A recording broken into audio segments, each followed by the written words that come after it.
Hello dear students, welcome to the class. Welcome to this session of ICT virtual classroom. Dear students, मेरा नाम है Rajesh Chamola, teacher physics ICT virtual classroom Dehradun से। और इस session में हम लोग डिस्कस करने वाले हैं क्लास 12 की फिजिक्स को, यानी कक्षा 12 भौतिकी के आपके सब्जेक्ट को। अपनी प्रीवियस क्लासेस में हम लोग समझते हुए आ रहे हैं electric charge and electric field के रिलेटेड कॉन्सेप्ट, यानी कि विद्युत आवेश एवं क्षेत्र के कॉन्सेप्ट्स को। और समझते समझते हम लोग इलेक्ट्रोस्टैटिक्स जो आपका यूनिट, जो आपका चैप्टर है, इसके लास्ट पार्ट पर पहुंच चुके हैं, जहां पर कि हमें एक अगेन बहुत ही इंपॉर्टेंट जो नियम है, बहुत ही इंपॉर्टेंट जो पार्ट है, उसके ऊपर हम लोग आ गए, जिसका नाम है गॉस लॉ, यानी गॉस का नियम। अपनी पिछली क्लासेस में हम लोग गॉस नियम के बारे में बातचीत कर चुके हैं। आज फर्दर उसको और एक्सप्लोर करेंगे और उसके बारे में नई चीजें सीखेंगे। तो मैं उम्मीद करता हूं आप सबके सब फिट, फाइन और हेल्दी होंगे और बिल्कुल रेडी होंगे क्लास के लिए। चलिए चलते हैं स्मार्ट बोर्ड की स्क्रीन पर और सीखना शुरू करते हैं गॉस नियम से संबंधित कुछ और इंपॉर्टेंट और इंटरेस्टिंग बातों को।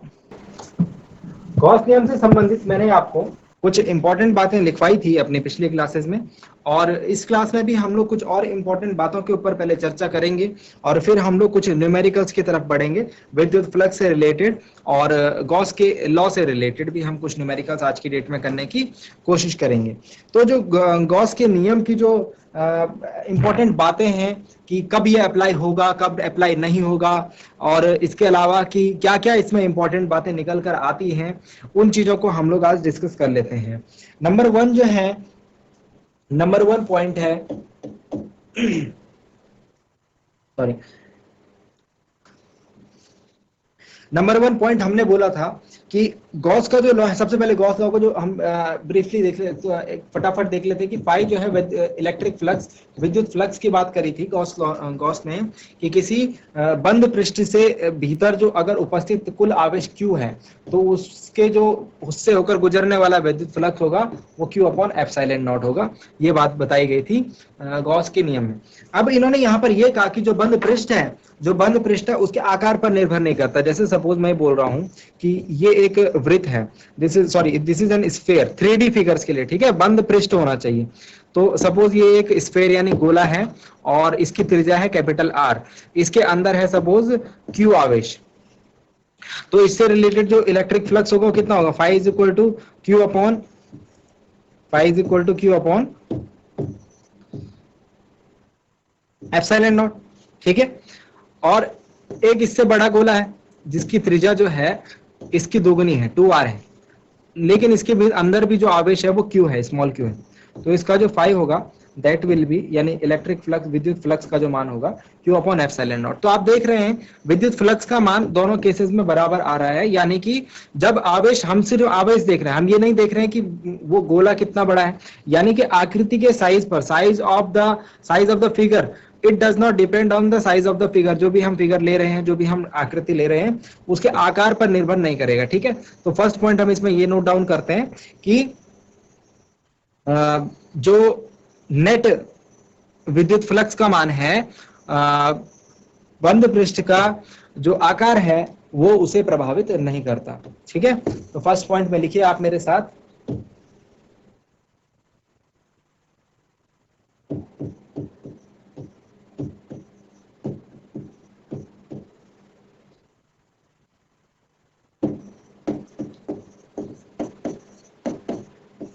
का आकार नेट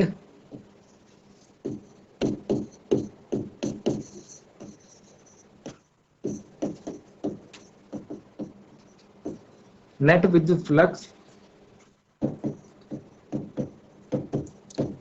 के मान को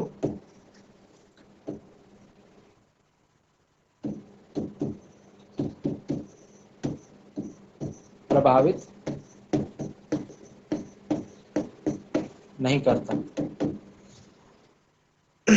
नेक्स्ट है उसकी आकार। अब सपोज मैं ये बात कर रहा हूं कि यहां पर एक घन है, एक क्या है, घन है, और एक गोला है। घन और गोला बात कर रहा हूं मैं, ध्यान से समझिए, 3D फिगर्स की बात कर रहा हूं, पर 3D फिगर्स की बात कर रहा हूं, 2D फिगर्स की बात नहीं कर रहा हूं, ठीक है। तो सपोज इसके अंदर जो आवेश है, इस पृष्ठ से बद्ध जो आवेश है वो कैपिटल Q है, और इस पृष्ठ से बद्ध आवेश भी कैपिटल Q है।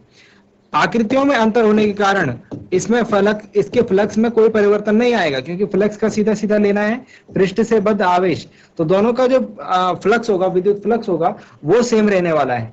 इससे कोई फर्क नहीं पड़ेगा कि जो आकृति है वो कैसी है। अगर उसके अंदर जो उससे बद्ध आवेश है उसका मान समान है तो फ्लक्स का मान भी समान रहने वाला है। यहां से हमें क्या बात पता लगी कि जो फ्लक्स है इसका मान जो है ये आकृति पर निर्भर नहीं करता। ठीक है, बस आकृति के भीतर जो आकृति से बद्ध जो कुल आवेश, जिसको हम charge enclosed inside the surface कह रहे हैं, उसके उससे हम इसको फिगर आउट करते हैं, उससे हम इसको नापते हैं। तो लिखेंगे आप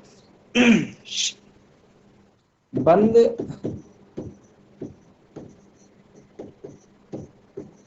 पृष्ठ की आकृति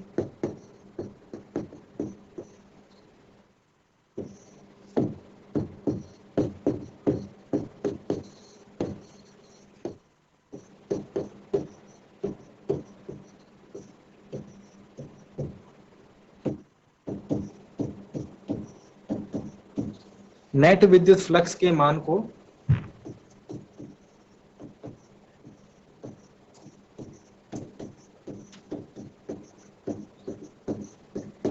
प्रभावित नहीं करती। ठीक है, नेक्स्ट पॉइंट है द गॉसियन सरफेस। जो हमारा गॉसियन पृष्ठ है, हमने कल नाम दिया था उसे गॉसियन पृष्ठ। ठीक है, तो जो गॉसियन पृष्ठ है जिसके बारे में हमने अपनी पिछली क्लास में चर्चा करी थी, उसके ऊपर जो है जो आवेश होगा, आवेश का वितरण है वो सममिति रूप से होना चाहिए। मतलब कि इसको हम प्रेफर करते हैं, इसको हम प्रेफर करते हैं कि जैसे सपोज ये गोला है ना, तो ये जो आवेश है, ये जो आवेश है ये इसके बीच में कहीं होना चाहिए कि जो रेखा इससे हम सममिति सिमेट्री की लाइन खींचे वो इस गोले को बराबर भागों में बांटे, ऐसा कुछ होना चाहिए, सिमेट्रिकल होना चाहिए। या फिर अगर हम बात करें कि एक क्यूब के अंदर है, एक घन के अंदर है आवेश, तो कुछ इस प्रकार से हो कि वो जब लाइन खींची जाए तो क्यूब को यानी घन को एक समान पार्ट्स में डिवाइड करे, यानी लाइन ऑफ सिमेट्री उसमें हो, यानी कि सममिति उसमें होनी चाहिए। ठीक है, इसको हम लोग जब इसके अनुप्रयोग करेंगे तब भी मैं आपको समझाने की कोशिश करूंगा। तो ये हमारे लिए डिजायरेबल कंडीशन है। अगर सममिति नहीं होगी तो हमारे लिए कॉम्प्लेक्स हो जाएगा। मतलब गॉस का जो फॉर्मूला है वो हमारे लिए यूजफुल तो रहेगा, लेकिन not every time, her time हम उसको यूज कर पाए ये हमारे लिए सही नहीं होगा। क्योंकि गॉस का जो लॉ है, गॉस का जो नियम है, वो सममिति के लिए अगर हमारे पास सिमेट्री होगी, यानी कि आवेश की स्थिति कुछ इस प्रकार से होगी कि वो पृष्ठ से सममिति उसके उससे होकर जो रेखा जा रही है वो पृष्ठ से एक सममिति की रेखा बना रही हो, है ना, पृष्ठ को सममित भागों में बांट रही हो, तो हम कहेंगे कि वो सममित प्रकार से आवेश का वितरण हुआ है, चार्ज डिस्ट्रीब्यूशन हुआ है। ठीक है, तो बस ये हमको ध्यान रखना है कि जो गॉसियन सरफेस है, जो गॉसियन पृष्ठ है, उस पर सिमेट्रिक हमको देखनी चाहिए। ठीक है, तो हम इसमें लिखेंगे गॉसियन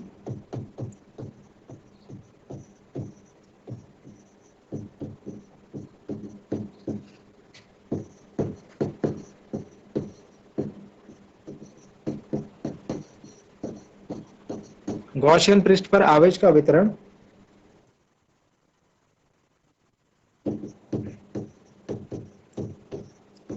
सममित हो। ठीक है, सिमेट्रिक।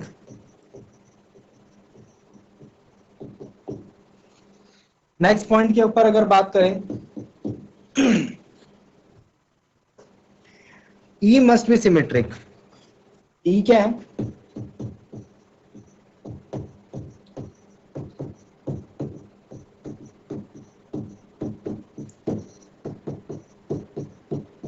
ई को सममित होना ही होना है। ई क्या है? विद्युत क्षेत्र। तो जो विद्युत क्षेत्र है इसको हमको क्या रखना है, इसको यूनिफॉर्म रख सकते हैं, हम इक्वल रख सकते हैं, या फिर हम इसको नियत रख सकते हैं, या फिर एक समान रख सकते हैं। गॉसियन पृष्ठ के हर बिंदु पर ई का जो मान है वो एक जैसा होना चाहिए, वो सममित होना चाहिए। ठीक है, कहां पर?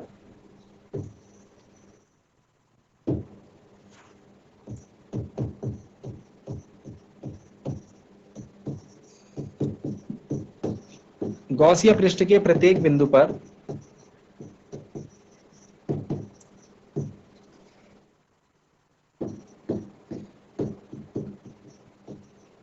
ई का मान बराबर या नियत या समान, कुछ भी कह लीजिए आप। ठीक है, तो ये हमारे लिए डिजायरेबल कंडीशंस है जिनके ऊपर हम बात कर रहे हैं। नेक्स्ट जो पॉइंट है, हमने फ्लक्स निकालने का फॉर्मूला देखा था, ई ए कॉस थीटा, ई ए कॉस थीटा, या फिर आप इसे E D A cos theta भी बोल रहे थे, है ना। हमने ये बोला था phi is equal to E dot A, ऐसे बोला था हमने। डॉट क्यों करा था? क्योंकि ये स्केलर है यानी अदिश राशि है। तो ये जो कॉस थीटा है, ई व ए के बीच का कोण, ई व ए के बीच का कोण, ई क्या है? ई है विद्युत क्षेत्र, ए क्या है? क्षेत्रफल। आप कहेंगे क्षेत्रफल के ऊपर वेक्टर क्यों लगा रहे हो? क्षेत्रफल तो अदिश राशि है, it is an scalar quantity. But मैंने आपको बताया था एरिया वेक्टर है, इस क्वांटिटी का नाम है एरिया वेक्टर। ठीक है, इसकी डायरेक्शन के ऊपर भी बात हुई थी। तो जो ई और ए के बीच का कोण है थीटा, थीटा क्या है? ई व ए के बीच का कोण।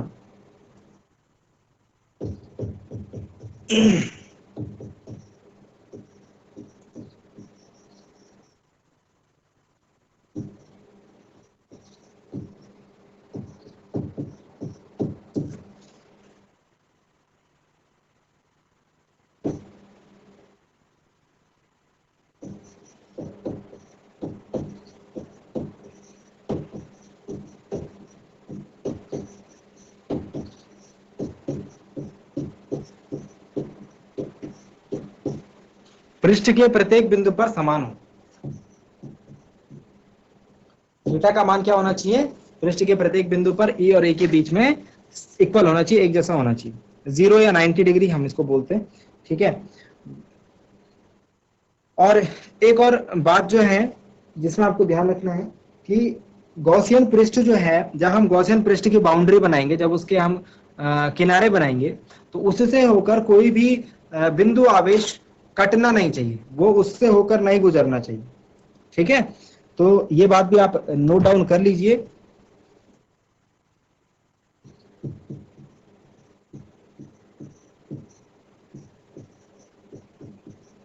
गॉसीय पृष्ठ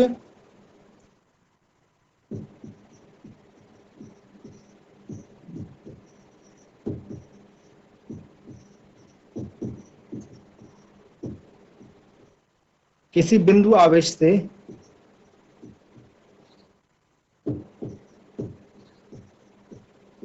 होकर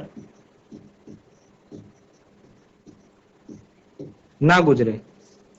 ठीक है, तो ये हमारे पास कुछ नियम है, सॉरी कुछ कंडीशंस हैं। हम लोग जब गॉस के नियम को अप्लाई करने जाते हैं तो कुछ बातें ये हमारे दिमाग में रहनी चाहिए।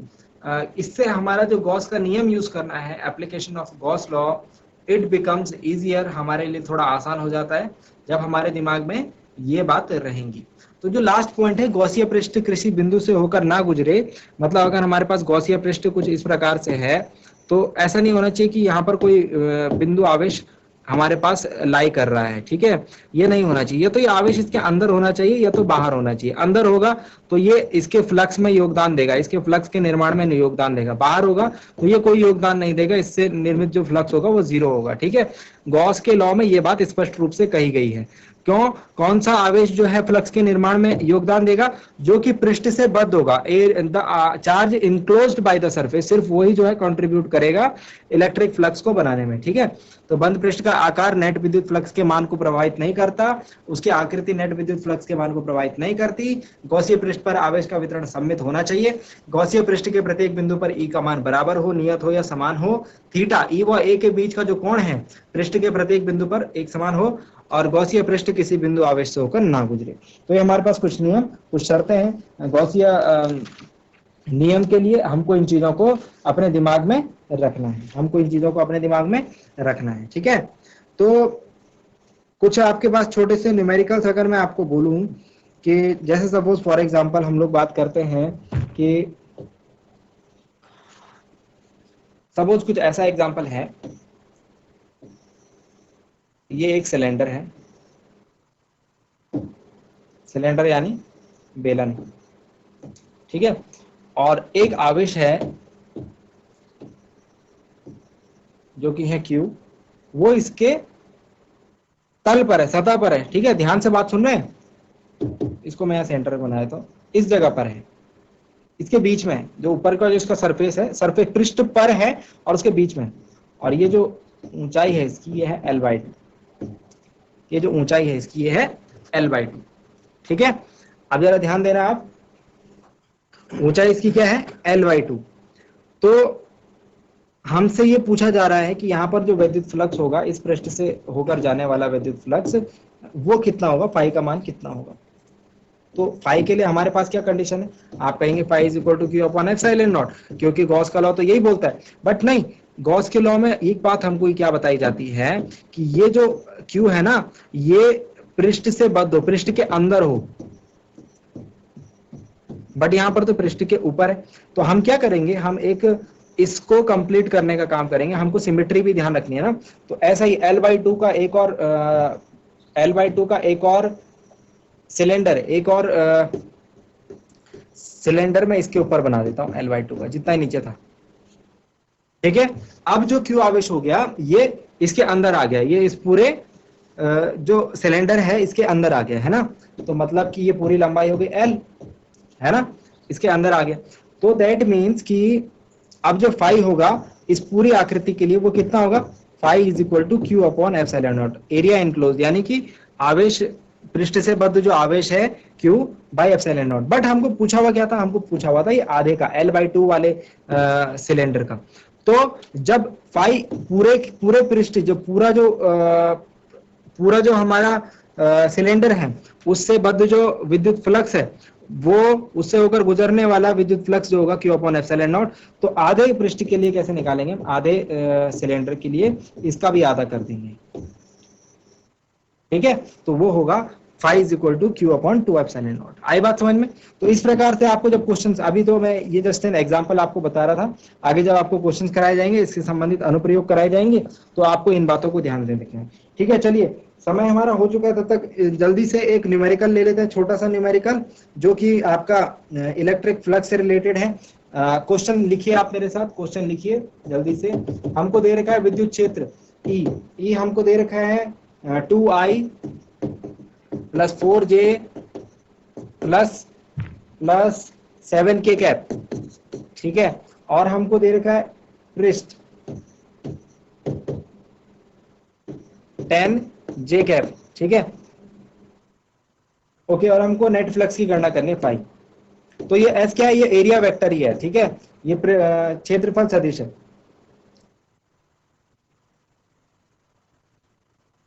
पाई ई हमको कैलकुलेट करना है।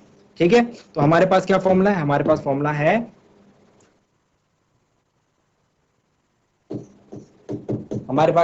है phi E is equal to E S cos theta, E S cos theta. ठीक है, और बट लेकिन यहाँ पर ध्यान दीजिए, sorry, E S cos theta ये सूत्र है हमारे पास, है ना। बट यहाँ पर हमको सदिश रूप में दिया हुआ है, तो आपको याद है हम इसको सदिश रूप में कैसे लिखते थे, हम इसको लिखते थे ई डॉट एस को हम ई एस कॉस थीटा भी बोल सकते हैं, और इसको हम ई डॉट एस भी बोल सकते हैं। तो डॉट प्रोडक्ट करना है, ई क्या है 2I प्लस सदिशों का अदिश गुणन, याद है ना, आपको क्लास 11th में पढ़ा होगा। आई होप आपको याद होगा, ये याद दिलाने की जरूरत नहीं होगी। ठीक है, वो बेसिक बातें आपने वहां पर पढ़ी होंगी। और एस क्या है हमारे पास, एस है 10J कैप। अब कैसे करते थे, 2I के 10J के साथ डॉट प्रोडक्ट होगा plus 4J 10J plus 7K 10J। तो ध्यान देना, जो ये IJ और JK हैं ये तो 0 हो जाएगा, ये क्या हो जाएगा 0 हो जाएगा। यहां पर हमारा जो नेट वैल्यू जो आएगी 10 4 40, वो J डॉट J कैप से आएगी, J डॉट J कैप से आएगी। ठीक है, तो ये हमारा जो कुल जो नेट फ्लक्स आएगा phi E is equal to 40 units आएगा, 40 मात्रक। ठीक है, so I hope dear students कि आज की क्लास में जो बातें आपको बताई गई वो आपने उनको एंजॉय किया होगा, आपको समझ में आए होंगे, इंटरेस्टिंग लगी होंगी, और आज की क्लास पढ़ के आपको कुछ अच्छा महसूस हुआ होगा, आपने आज कुछ नया जरूर सीखा होगा। मैं उम्मीद ये भी करता हूँ कि घर जाकर आप इन चीजों को एक बार जरूर रिवाइज करेंगे, जरूर देखेंगे और सीखने की कोशिश करेंगे। जो चीजें आपके समझ में अभी नहीं आई, घर जाकर आप उन्हें एक बार रिवाइज करेंगे तो जरूर से आ पाएंगी। अगली क्लास में हम लोग एक नए और इंटरेस्टिंग टॉपिक के साथ मिलेंगे। आज के लिए इतना ही। क्लास से जुड़ने के लिए आप सभी का बहुत बहुत धन्यवाद। Thank you very much and have a nice day.